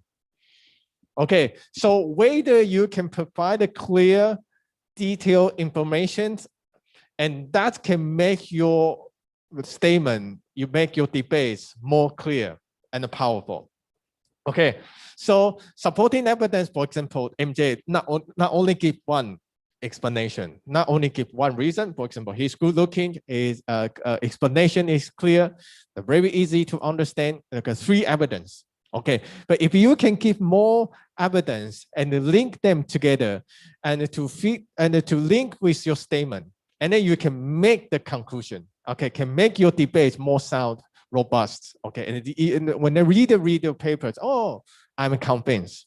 Okay, so you must provide specific evidence, and sometimes need times, okay, to go find it, because some figures, say for example, I say mainland Southeast Asia built many hydropower dams. It's because mainland Southeast Asia need electricity, and this electricity is related to the economic growth. So economic growth. So what you need to find the evidence is to find many Southeast Asia countries back to the early 1990s, the lack of the electricity to use. You may need to go to the Asia Development Bank to find the figures, or World Bank. Okay, and also you need to find the economic growth in all 5 mainland Southeast Asia countries. Okay, so you need to, that's why the supporting evidence is not easy to find to support your statement. But don't forget, if you want to make your debate powerful, you must have supporting evidence to support your statement before you make the conclusion. Okay, if you want to make your debate more powerful, you must have the supporting evidence to support your statement and before you make the conclusion. All right.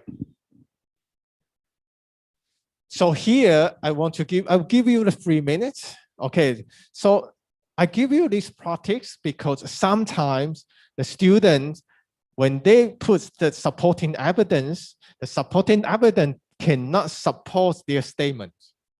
Okay, sometimes I found that when the student make the supporting evidence cannot support the statement. Why? Okay, so here I make the same sentence we can discuss here. Okay, please fill in the supporting evidence. Okay, and you can also create by yourself to link all of them together. Okay, you can use any sentence here. Okay, David Chu is a good adjunct because he has a bicycle, or he consider each student learning situation, or his daughter is lovely, or the topic that he teaches is interesting, or his leg are long, or he integrate his research experience and teaching, or his wife is pretty, or he's scared of ghosts. Okay, so please fill in and make the short paragraph and type your answer to the chatting box. All right, I give you 5 minutes, 3 minutes should be enough. All right, okay.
Okay, we get one answer from Nunu.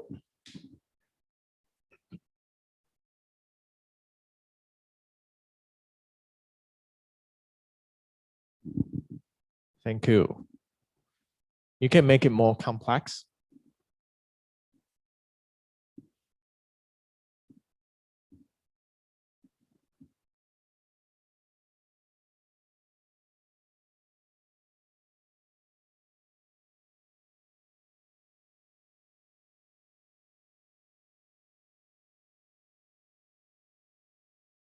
Thank you, Lisa.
Thanks, MJ.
Okay, so let me share one answer here.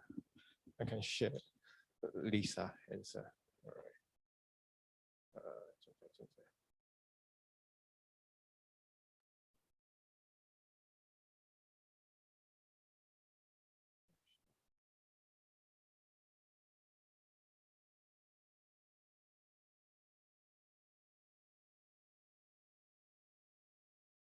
Okay, we have one more. Thank you, Timothy.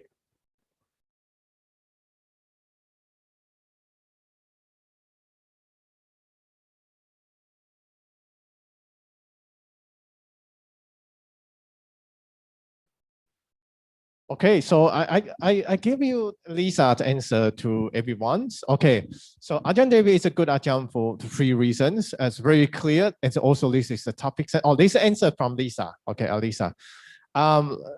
Lisa make this answer has a topic sentence. Okay, Ajahn Devi is a good Ajahn for 3 reasons. The first reason, he consider his student situation. Second, the topic he choose are very interesting.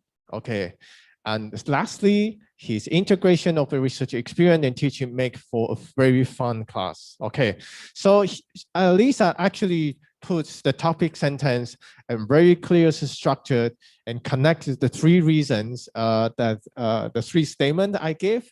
Actually, also one important thing is you don't think that this is very funny. Why is this related to teaching? Is related to his bicycle, his legs, his scale of goals, his wife. I want to say here is sometimes it is I have found this situation is some student the supporting evidence they cite actually cannot support their statement. But I don't know why the student want to give that supporting evidence or lack of explanation. So in the future, when you do your statement or you're writing your thesis, you also need to clearly see the example you give, whether related to the statement you write in your thesis, write in your paper or not. Okay, so this is the second part that I want to mention here. So give the statement, give the supporting evidence to support your statement, and you can make the conclusion. And also you need to investigate your supporting evidence, whether it's related to the statement that you want to make. Okay, next one. It's black and white style analysis. Okay. According to my experience, I found that many students has this problem. Okay, either black or either white. Okay, what do you mean by either white, black and white the analysis? Okay, so we know we have Myanmar student. Okay, Myanmar encountered the big problem. Oh, right now. Okay, I mean back to the 1990, also at the same thing. They encounter the same situation. Okay, this situation is human right violation and no democracy. Okay, and we all know that Aung San Suu Kyi was under the house arrest during 1990. And then the international community criticized the Myanmar government. And during that time, Myanmar was governed by the military, what they call Tamado. Okay. And I'm familiar with that time because I was interested in the Myanmar politics. Okay, so during that time, also very strange accusations accused Myanmar government. For example, involved in the drug trafficking. Again, using the drug trafficking, the money they make to buy the weapon and use the weapons to against those armed groups in Myanmar. There's some scholars even say that Myanmar involved the nuclear weapons cooperate with North Korea. Okay, so like Myanmar government is really notorious and a very bad regime and also detain, arrest Aung San Suu Kyi, and repress opposition political party NLD. Okay, so in our opinion, that Myanmar military junta is a very bad guy. Okay, this is the paper published in the early 2003. This paper very interesting. Okay, this paper study those kind of the people when they criticize the Myanmar government, military government. And the paper title is Perspective for Controlling Narcotic Production and Trafficking in Myanmar. Okay, and this paper say when the authors interview some of the government officials in United States, they found out a very interesting point. And this point is, you can see the statement here, I put it here. The US Department of State and the Drug Enforcement Administration have confirmed what they say publicly. They know of no evidence to support charge of the state-sponsored drug trafficking in Myanmar. United States government tell you, we don't have evidence. But why, during that time, so many scholars, policymakers criticize the Myanmar government involved in the drug trafficking? So I use this as an example is because we kind of very easily to trap in a kind of a black and white argument, the statement. If we don't like, military government in Myanmar, they kind of do the many bad things, raise the human rights activists, the democratic activists, but it doesn't mean that they involved in the drug trafficking. But there's no evidence here. But when we dislike something, dislike this theory, dislike this scholar, dislike these issues, we usually have a very black and white statement. And then we don't like China because the China product is not good. That's why we heavily criticize China. We don't like Myanmar government because Myanmar government make many mistakes. Okay, and also stage a coup. The situation right now. Look at the finance issue. Look at economic, political issue right now in Myanmar. But it doesn't mean that there's no. Some maybe Myanmar government involved in the drug trafficking, but what they say is a whole the Myanmar military back to the in early 1990. It doesn't mean that they all involved in the drug trafficking. Okay, please remember one thing: when you analyze something, you disagree with something. Please remember, bad guy has a good things. Okay, good guy has a bad thing. I make it very simple. You can understand that. Because if you remember this principle, this can actually help your analysis subtle and nuance. Okay, can help your analysis subtle and nuance. I give you a very good example is when you do the literature review. Okay, we discussed a couple of weeks ago when we do the literature review. You need to show what you disagree. Right? Okay, I disagree, Ajahn David. Ajahn David say the hydropower dam in Cambodia is blah, blah, blah. But according to my field work, it's not like that. So I criticize Ajahn David, okay, in my paper. I disagree with him, okay. But you need to remember, so Ajahn David also has already contributed our understanding of hydropolitics in Cambodia. So before you criticize Ajahn David, you can say, Ajahn David has already his work contribute a lot our understanding of hydropolitics in Cambodia. But I disagree with him because I found that his argument, or when he do the research, there's one of the issue that he ignored. Right? If you kind of make this, make your argument balance, hey, you consider Ajahn David's work contribution, but you also show you disagree. That actually can make your statement, make your analysis subtle and nuanced. So you can avoid the problem of a black and white statement. Okay, so how do I make my statement subtle and nuanced? This is a very simple way to do that. is to put transition words. Okay, is to put transition words. Okay, there's so many transition words. I give an example here.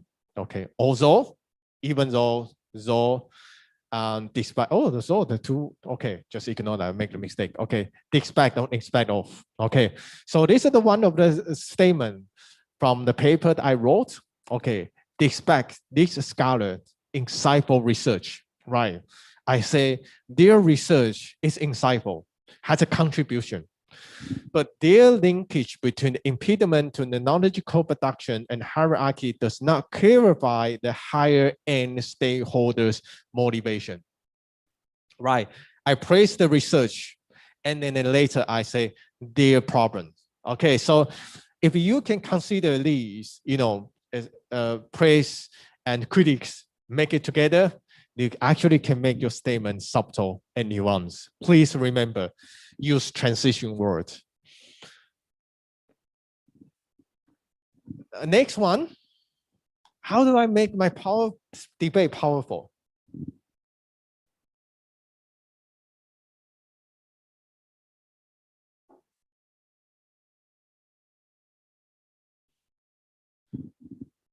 My suggestion is you can use short sentence. My suggestion here is you can use short sentence. Ajahn, what do you mean by short sentence? Okay. I give you an example here. Okay. We have Thai student here. So do you like Mupalo? Do you know Mupalo? Not very. Okay, but I like it. Okay. Mupalo, I also like to cook. Okay. So I like, there's the example here. Okay. I like cooking more than my wife. I like cooking more than my wife does. I like cooking mupalo more than my wife like cooking mupalo. Okay, which one, when you read it, you feel more comfortable and get more information?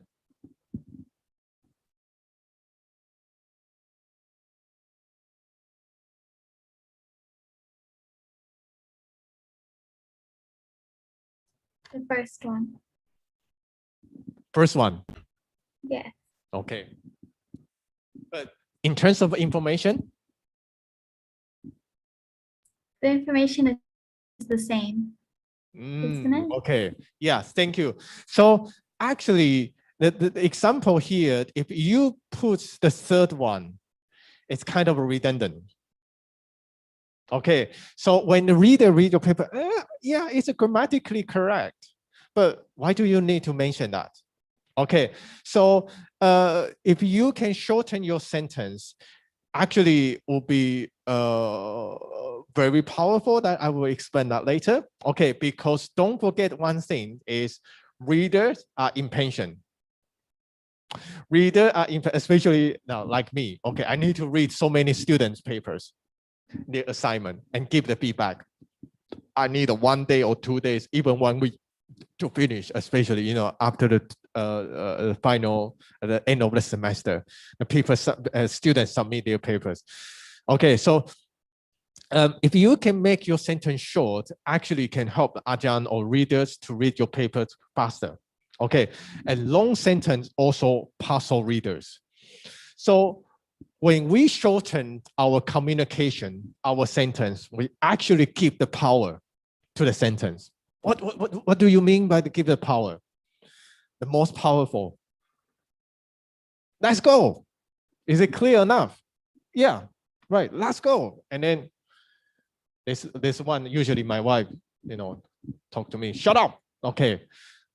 Don't talk. Shut up. Very clear. Okay. And go away. Hey, don't stay here. Go away. Okay. So if we use a short sentence in our paragraph or our writing, actually can make it very powerful. Okay. And it's very, very easy to understand your idea. I want to say here, we usually do not use informal language in academic writing. Usually. Okay. but it doesn't mean that we cannot use a short sentence. Sometimes those language, let's go, shut up, go away, is kind of informal. But this is also short sentence, and a short sentence, when we use it in English writing, actually can make it powerful. I will explain that later. And this is the explanation here. Okay, these are the two researchers that I like reading their papers, and also they kind of found the Montochi School. Okay. Sahat Hamarit and Kanishika Jayasuriya. And then also this is a paper that's in our state power team that we also do the reading. Okay, their reading is kind of quite easy to understand. If you don't understand this, because you don't have that knowledge background. Okay, but I think that if you read their paper, you understand the knowledge about the regionalism, about the dynamic of territorial politics. I think can help you their writing can help you understand what they want to say very easily, very quickly, because they use short sentence. Okay, because they use short sentence. I want to ask someone, let me see. Timothy, can you read it for us? The statement, this is the first paragraph in the journal article. Okay, and after you read, you find a short sentence. Can you tell me where the short sentence is? All right, Timothy. Do I have to read the whole paragraph? Okay.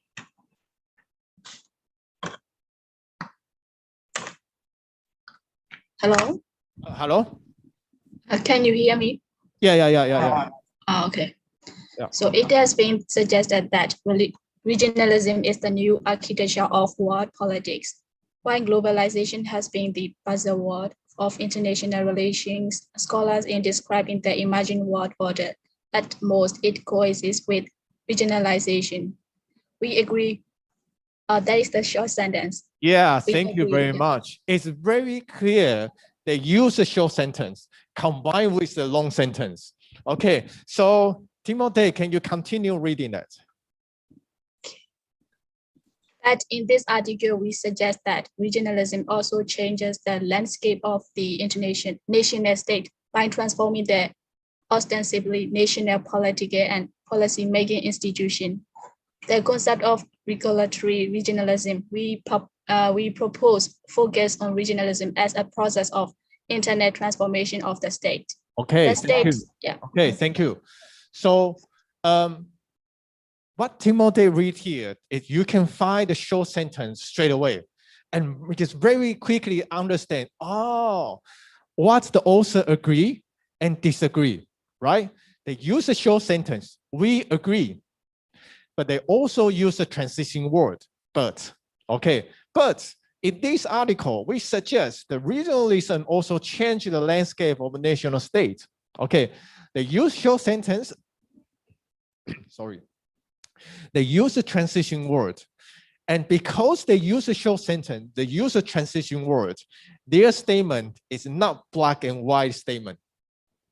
They praise someone else and say, we agree. Hey, Ajahn Devi say something, we agree. However, we find one thing, weakness in Ajahn Devi's statement. And this is blah, blah, blah, blah, blah. Okay, so we agree, but in this article, we want to do something. And then they explain what's the problem of the regionalism for many scholars when they explain the regionalism. Okay, so this is a good example. When I give you the example, let's go away, shut up. It doesn't mean that you have to use informal language. What I say here is if we use short sentence, actually can give the power to your statement.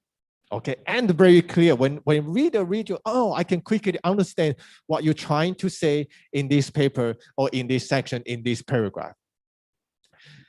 Next one, should I use academic jargons? You know jargons, the meaning of jargons?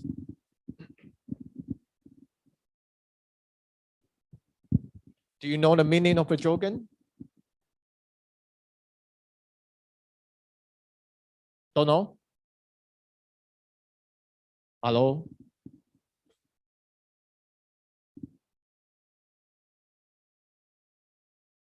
Do you know the meaning of a jargon, academic jargons?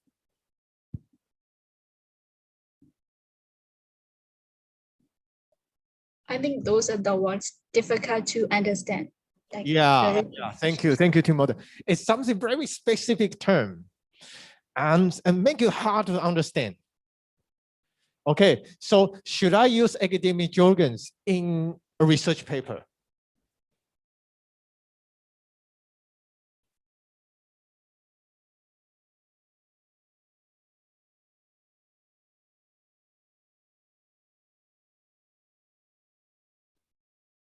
Kun Nuchano, Yes. should I use academic jargon? Well, Nuchano. I think you can, Oh, Chanakan say we can, right? Okay. but you need to somehow clarify the meaning, or you can add some like some additional information about it at the bottom. Yeah, thank you. Anyone?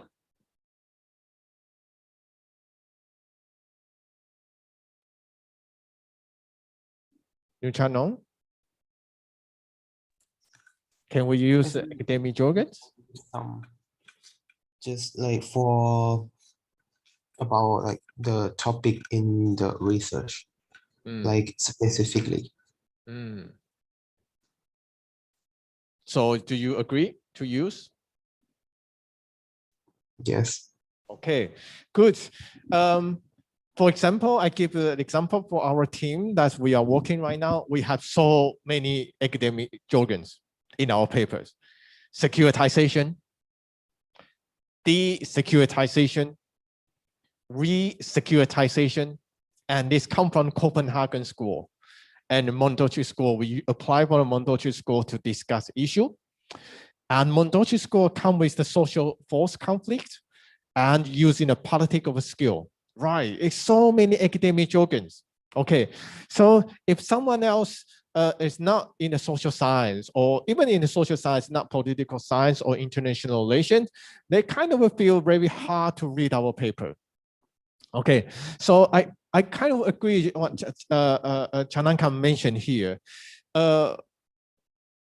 Sometimes we cannot avoid using academic jargons. Okay, because when you write a journal article, actually you contribute to a journal. It's very specific scope, like focus on the international theory, political science theory, or theory from anthropology, sociology. So sometimes you cannot avoid using those academic jargons. Okay, the reason you use the academic jargons is because you feel that academic jargon sound sophisticated, right? Hey, let me tell you, I read this paper. I know this theory. Now I'm an expert. This kind of a situation happened quite a lot for the MA and PhD student, including me when I was before, after I got my PhD degree as well. When I write a paper, oh, I like using those academic jargon to show, hey, right now I have a PhD degree. And then I know many theory. Okay, I feel I'm the expert. Okay, but academic jargons made readers feel stupid. Also for me, when I read some of the paper not in my areas, okay, I feel, oh my God, why I never read this paper before? What does this mean? What does feminism mean? Okay, what does the capitalism migration mean? Okay, so I feel that I was so stupid because I don't understand what they're trying to say. Okay, so but sometimes you cannot avoid to discussing this academic jargon. Okay, because the journal article or book, the theory you apply for your master or your PhD thesis, or even some Ajahn teach you in the social science theory, development theory, that you must use this kind of a jargon. But if you can, please replace those academic jargon with clarity. Use the plain language to explain that. Okay, I know it is kind of hard. Okay, but in the future, if you have a more chance to work, to pursue your higher degree, you will meet this situation quite often. Okay, so especially when you write something to someone's not in your area or the area that you study. Okay, for example, you write for a magazine. Okay, you write for a newspaper or report or something. If you can, okay, just avoid using the academic jargon. If your reader is not in the academic scope or area. Okay, so please remember one thing is the argument that make the greatest impact is the one given in language that the people can understand immediately. And I saw some scholar that really good at explain it academic jargon. It use academic jargon that I never know. I never read it, seen it before, but they can use like 1 or 2 sentences to clearly explain the academic jargon. Okay. That is the fourth one about the academic jargon, whether you need to use that in your academic papers. Okay, again, you cannot avoid that, but the thing is you need to know who are your readers, the reader of the paper. If the reader of the paper is in the journal, high class journal, very radical, there's no problem. But if the reader is kind of other Ajahn or the student or your friends, you can avoid using those academic jargons. The next one, okay, can I make my argument straightforward and bold?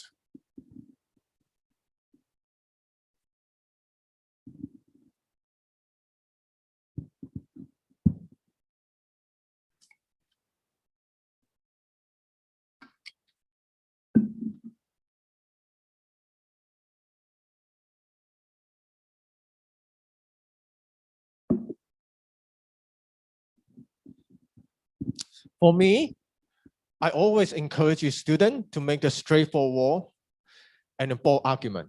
Okay, if you have a strong logic and very strong writing skill, okay, and critical thinking, okay. The reason, again, as it reflect to what I say at the beginning, clarity. Okay, so please eliminate the weasel words. You know the weasel, the meaning of the weasel?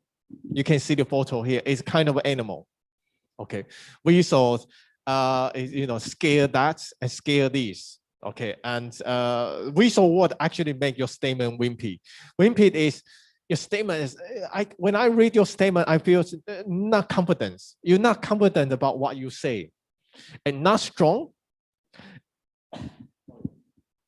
and not brave enough. Okay, so sometimes when you want to explain something, you don't have a confidence. So that you use a very blurred word to describe that. I will give you that example later. Okay, my suggestion is cut those weasel words. And if you can't, cut the sentence or paragraph, just remove that. If you don't have 100% confidence. Okay, and how do you build up your confidence? Do more reading, okay, and understand more issues, the issue that you mentioned in the paragraph. If you can't, just cut it. Okay, so anyone can give an example. Which one you feel has more confidence? Example 1. Okay, Vietnam and Laos joined in ASEAN in 1995. The second one is Vietnam and Laos joined ASEAN around 1995.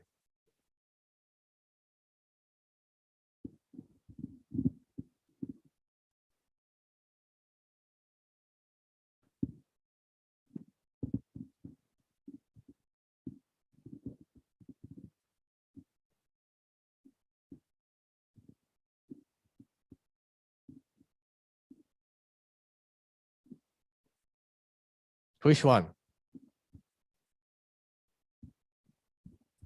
The first one is more First one is powerful. more powerful. Yeah, Yeah. thank you very much. Yes, the first one is more powerful. And I tell you that they joined in 1995. Sometimes the student use this kind of around is a visual word because I'm not sure. That's why I say around. That's why I say around, about, around. Okay. And why? Ajahn asked you, hey, Vietnam and Laos joined ASEAN in 1995. Why you put around? You just put in. So, and one of the reasons you use that around and about is because you're not sure what you say, what you want to say, and you don't bother to check the information. So you're not confident about what you want to say in your paper. That's why you say around, about, okay. And also reflect to the first section when we discuss passive voice. Okay, so the example 2, first one is, I think Lee Jones is a scholar. Okay, Lee Jones' work might be influenced by the Mondochi school deeply. Might be, I think. So it's kind of uncertain when you mention this statement. But if you can put information, have more confidence. Hey, I read their paper. I know Lee Jones is the one from the Mondochi school. And his work and the influence has very strong Mondochi school nature. For example, here, Lee Jones has employed the concept of state transformations, the politics of skill, and the social conflicts originate from the Mondochi school in his work.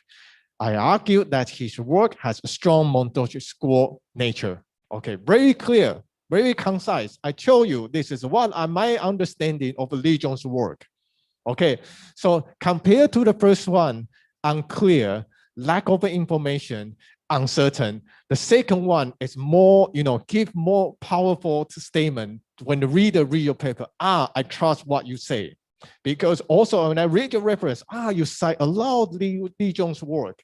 So I trust what you say. I'm convinced by your statement, by your research.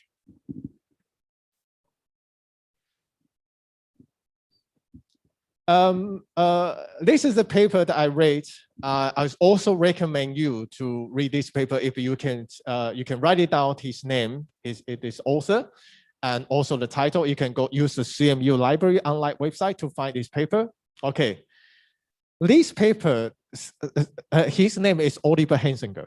Okay, if you in the future you may have a chance to read his work. Okay, he's a famous scholar, studied hydropolitics in mainland Southeast Asia. Usually when we do our research, as what I say at the first section, at the introduction, right? You give it a rationale why you want to study this issue. And then you problematize the issue.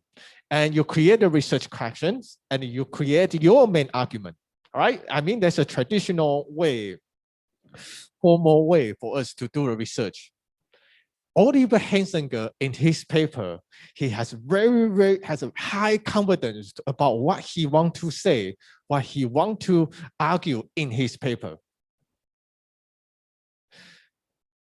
You read his paper, it's very, very interesting because this is the paper, the first page of the paper, the first paragraph, the second sentence, he gives you his main argument.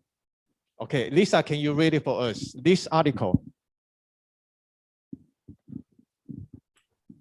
Sure.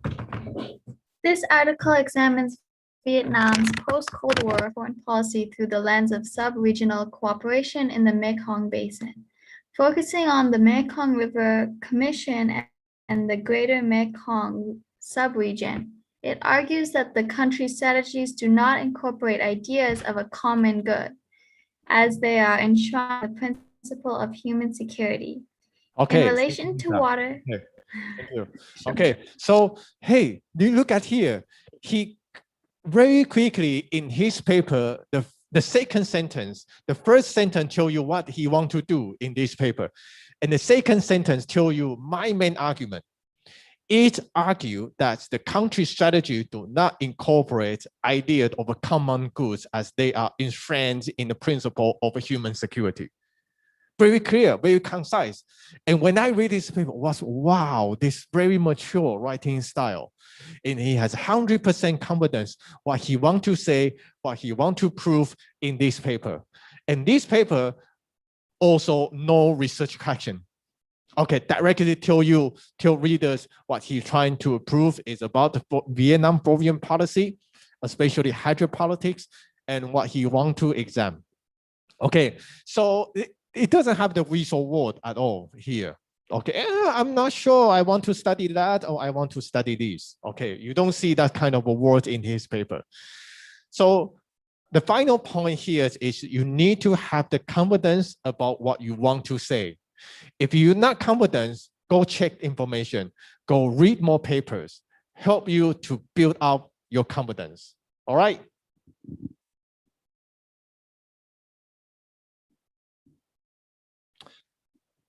The final part, the final slide I want to say here is also related to the first section, that the sentence, that statement I gave it to you. You do what you have to do so you can do what you want to do. And this kind of the statement actually from this movie. I don't know whether anyone watched this movie or not. Great Debaters. If not, okay, you can go watch this movie. I think you can buy DVD or something. Okay, Great Debater. The actor is Denzel Washington. Okay, this has a very good background about United States, the university in United States, and I have the debate team about the Black people and the white people, and the very I really like this movie. Okay, this movie I will recommend this movie for you before you start your writing your COIL project, is because this movie somehow is a certain of a degree linked to the literature review. What you want, how we work on the literature review. Okay, is literature review again is involved in a dialogue between you and other scholars and showing whether you agree or disagree, and whether you can praise someone's work and also at the same time to point out their weakness and persuade readers that, hey, what I'm saying here is right. Trust me. Okay. So, and this is not difficult. It's not easy process to do a research literature review. Okay, because the debate, you need to be logical. Okay, you need to convince readers. Okay, so debate is a combat. It's a word. Okay, your weapons are words. The words you use, whether it's it convinces readers is powerful or not, and that's involved in the several technique here. At the beginning, I said whether you need to use the academic jargons, whether you use resource word, you cut it or not, and you use I or you use active voice, and do you have the topic sentence? All of these combined together can, if you consider all of these things, that can help you to make your writing clear and more convincing. Okay, so if you have the time after today's workshop, maybe if you have free time, you can go find this movie and watch this movie. I think that can help your final the COIL projects papers. All right. Okay. Good. Any questions that we can discuss right now? Sorry that I over half hour. All right, 40 minutes. All right, cool. So, okay, so you have any questions?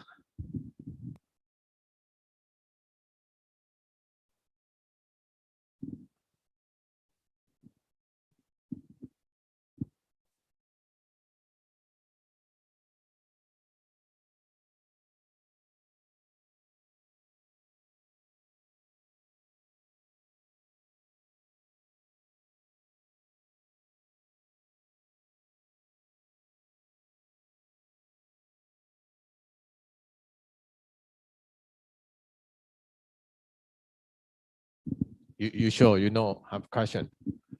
You guys know questions? Okay.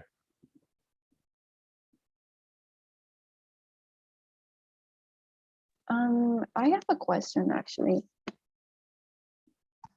Yeah, How can we like properly explain or like present our quantitative data,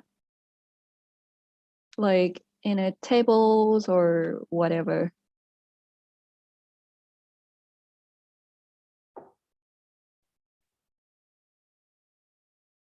how can we present our quantitative data or empirical data, right? Okay, anyone? Any more questions?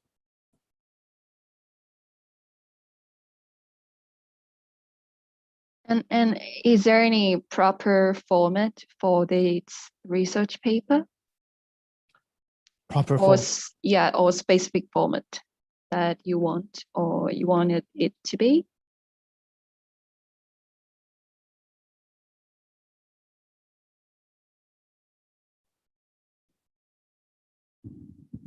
Okay, and any other student, do you have any questions?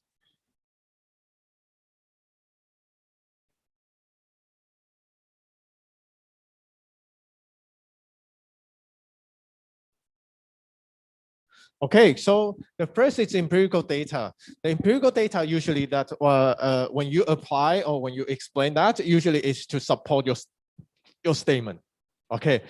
I think there's a different way to explain your data. It depends on yourself, and also it depends on whether it's a quantitative or qualitative.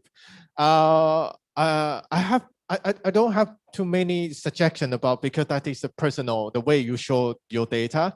But again, that's what you ask here, the empirical, how you show your empirical data. Please remember one thing, the empirical data, when you apply that, is to support your statement. And the statement may link to the main argument you create in the paper. And the way to show that is depend on you use a quantitative or you use a qualitative. Qualitative will be like interview data, okay. But the quantitative may some related to the statistical, the figures or something. Okay, and then the second is paper formats. It is the no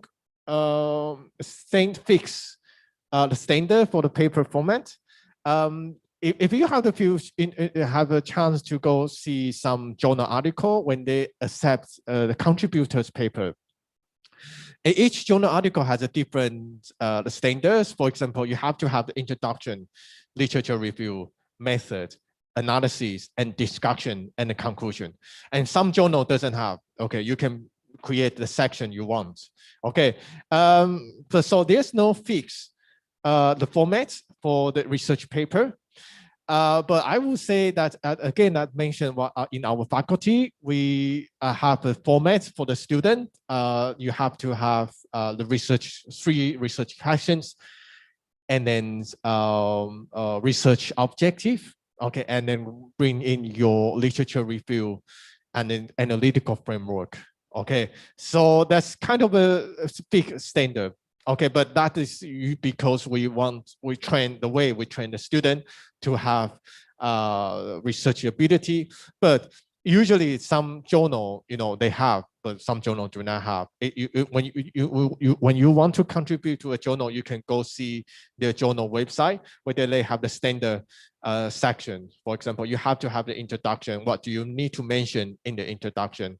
A literature review, discussion. Some do not have, some just you can create by yourself, but usually is introduction, literature review, method, analysis part, and the conclusion.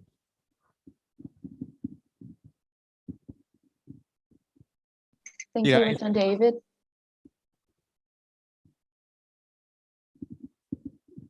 Okay. Any questions?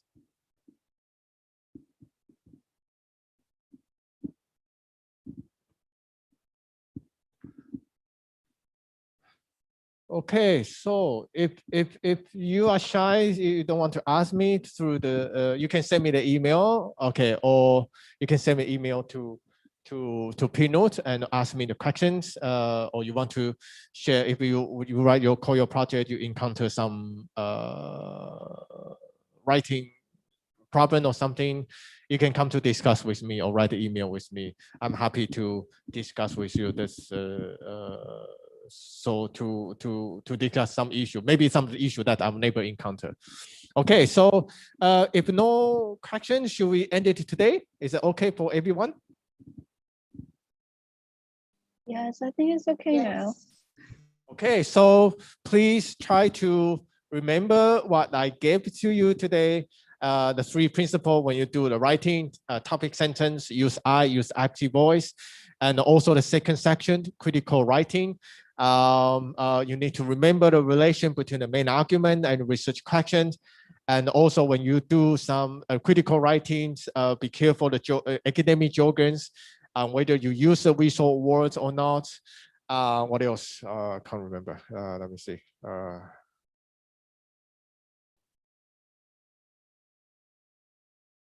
And use a short sentence, because short sentence can make your sentence more powerful, and also use a transition word. All right. Okay. So if no question, we end it today. I'll see you. No more, right? This is the last activity.